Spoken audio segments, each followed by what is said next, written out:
so today we're talking about the best-selling cards under $5 or less. It's the Yugioh Penny Stock Market Watch. Ash Blossom and Joyous Springs is in the top 5. Sometimes I feel like Billy Ray Cyrus. A lot of you probably didn't get that reference. That is Miley Cyrus's father, for those who don't know. He also was a one-hit wonder with the song Achy Breaky Heart.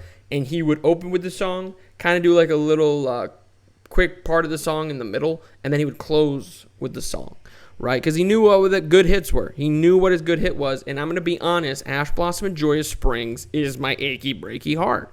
This is I mean, we could just go to all versions, right? Because a lot of times I'll touch on Ash Blossom. I won't do a deep dive.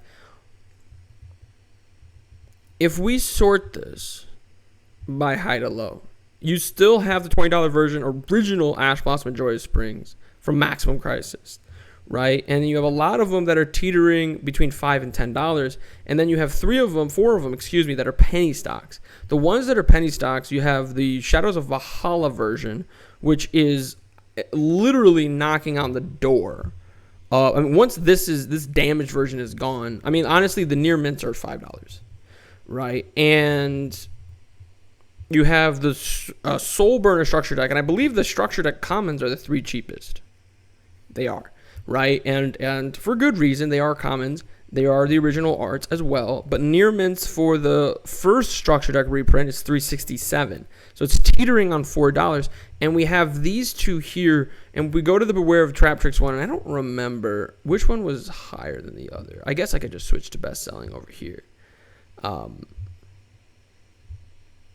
The Beware of Trap Tricks one is selling better. And it's probably because it's a little cheaper. And it's a little cheaper, I think, because more people have opened up this structure deck than that structure deck, right? So it goes back and forth. I think like this structure deck has good reprints. And we've talked about this structure deck before. I'm not going to do a deep dive on the structure deck. But I would do like Goods, Bell, Shifter, Cosmic, Ash Blossom, right? I wouldn't maybe like even Fair Flames or Metaverse, but I think Metaverse is at 3, and I don't think anything really happened with that. But as far as the Beware of Trap Trick structure deck is, and I've said this before, I would actually get that. They have really good half format reprints. They have really good. The Mech Knights are in there for some reason, but it works. It's perfect. And then the Trap Tricks archetype is really, really solid. And then on top of that, they have some really solid reprints in the forms of evenly matched Harpies, Raigeki. Oh, the Kaijus are in here too, by the way. And then Ash Blossom and Joyous Springs. But getting back to specifically Ash Blossom and Joyous Springs, I know you have 205 at $3, 70 at $3. These are $320, $330, and you probably have to go really far back before you first start to see it teeter past the $5 mark, right? But that's what this is. You know, not every penny stock is like, you better buy this card now because tomorrow it could be double the price, right? This is the type of card that over time, I understand the graph has been going down, but over time, right, if we switch it to a month, especially like in the last week, it's been going up. And the reason for that is because this is never going to be cheaper than $3. And if it'd be like $297, $280, right, which is what we saw on the first page, right? But it's hitting its valley, right? And spend your money how you feel. Like, truly don't buy as many as humanly possible just because I said so. But, you know, don't break my heart, my achy, breaky heart.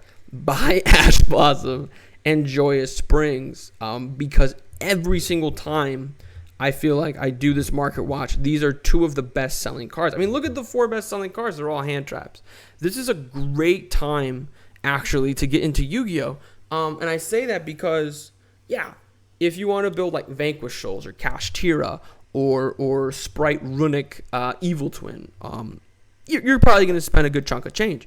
But if you want to build a budget deck with maybe a few staples, you can get hand traps for relatively cheap, right? Now, I don't really talk too much about Droll and Nibiru because I feel like they're very circumstantial. They're very like, Droll against certain matchups is great. Nibiru against certain matchups is great. Usually the matchups they're good against isn't the same, right? And if you know what I'm talking about, then that's why I don't really like them. That's why I don't talk about them too much. But they can still be okay, right? And then we have Book of Eclipse sitting here at $2. Book of Eclipse was a card I was very curious about before Kashtira, because it's like a better Swords of Concealing. Like, it's always found its way in the meta. The only reason I would be wary about this, there's an Astral Pack super rare version that's like $1. That might be an interesting buy. But the most recent rarity upgrades secret rare version is probably the one to go for, right? It's the best selling, and I believe it has the lowest listings as well. It's actually getting kind of low at 35 listings. There's probably only 4 pages. Not a lot of people with 9. There is a possibility, I guess, for a buyout here, and the card should go to $7.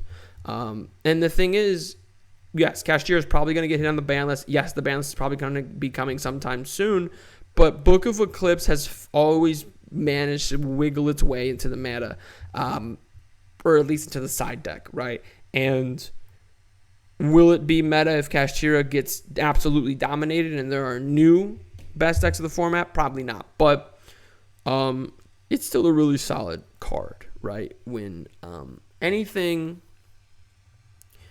it's a very weird circumstance when Lightning Storm, Dark Ruler No More, Regeki, Dark Hole aren't as good as Book of Eclipse, right? But it is possible for it to happen again, right? Same with Super Polymerization.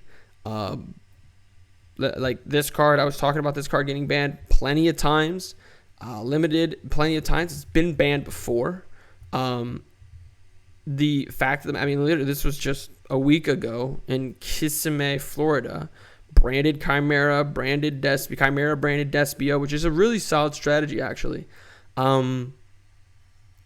Super Polymerization is just a really good card. The thing is, too, though, we can actually look at this, not for the read, but to actually just look at the cards that are in here. Not that card. Okay, that's awesome. So if we just look at the first picture here, this is generic, relatively generic. This is generic, relatively generic, right? This is actually relatively generic, too, especially if you're playing Salamangreat. And so Super Polymerization has a lot of play potential. Now, Super Polymerization, similar to like every other card we've talked about, has a lot of printings, right? But the cheapest printing, we're looking at the Cyber Dragon, Revolution version, which is 131 listings at around $2, right?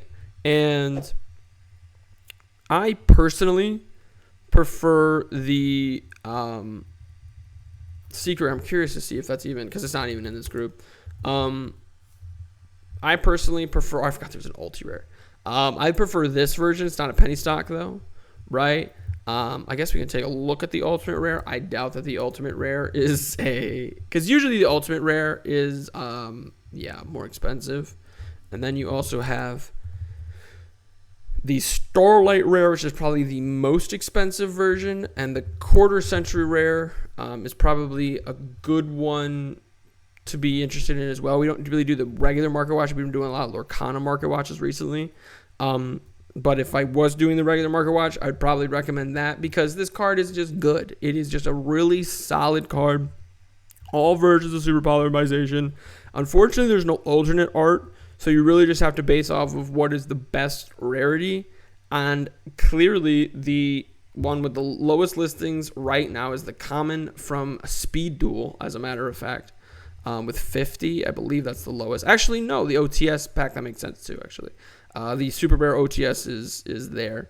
And then you have the Monstrous Revenge version, which is probably the highest rarity. You also have another secret rare, and then you have, obviously, the secret rare, ultimate rare, quarter century rare, and the Starlight rare.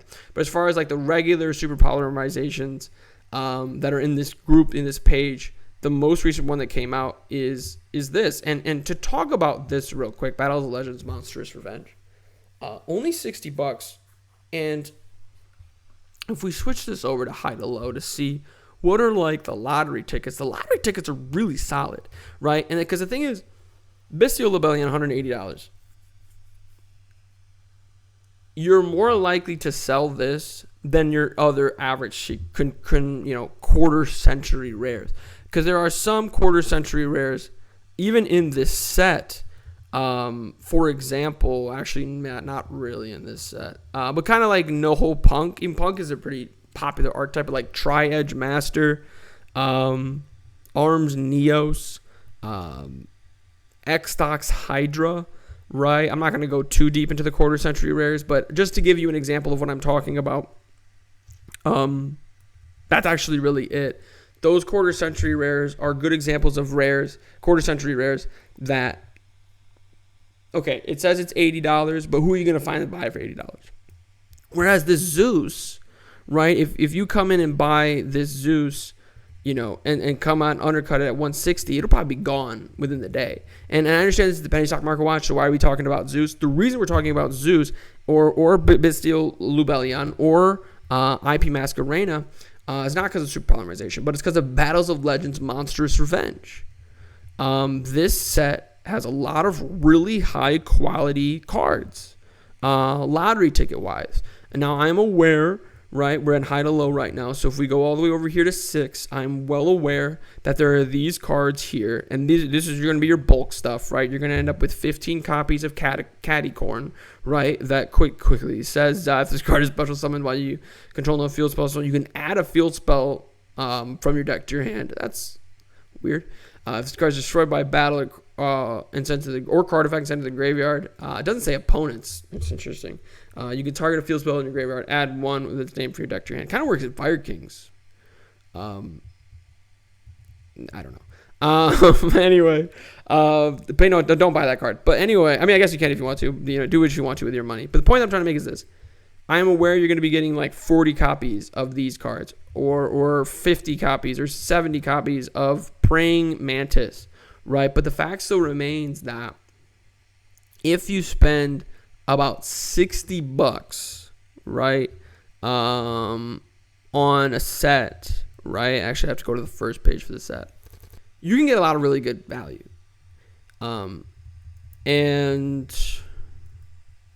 at how many cards are above it, right? So you could spend $50, get a $60 Dark Arm Dragon, sell it for $54, and lunches on you, and then all this other stuff that you potentially pull is just literally free value, right?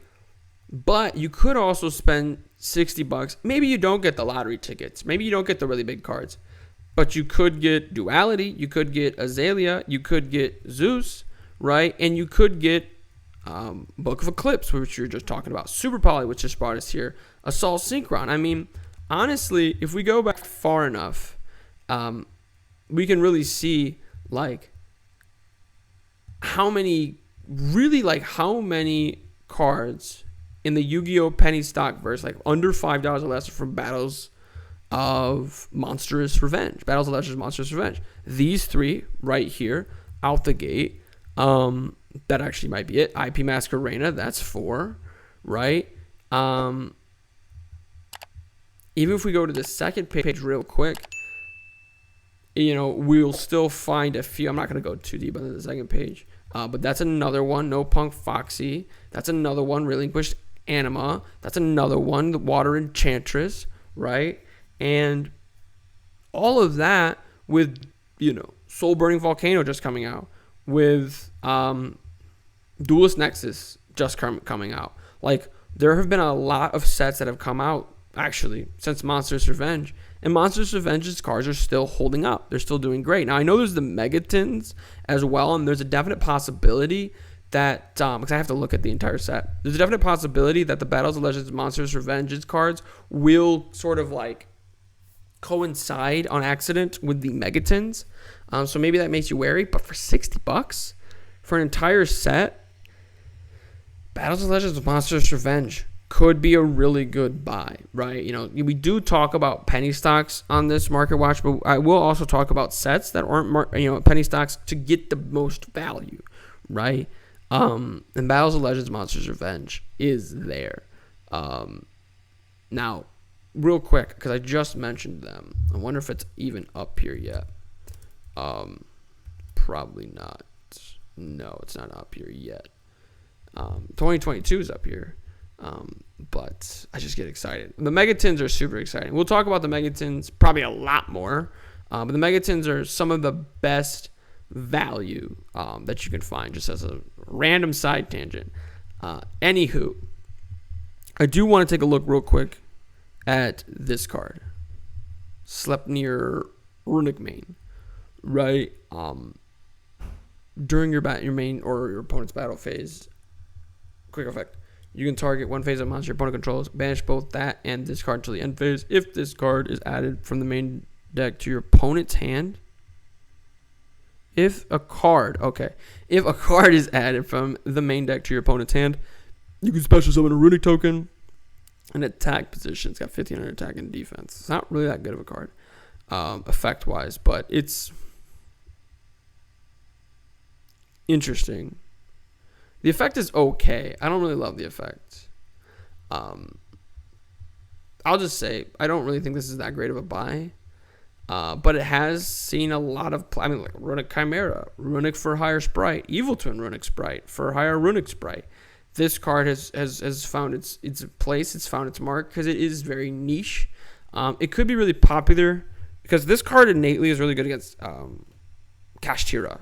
Because this card's innately really good against Xyz monsters, right? It's kind of like Galaxy Eyes Photon Dragon effect in the sense that, like, it can banish itself, banish the monster it's attacking. This is obviously better than Galaxy Eyes Photon Dragon. But the point is that if you do that to an Xyz monster, when it comes back, its effect, unless it's, like Time Thief Redo or something, its effect is effectively gone, right?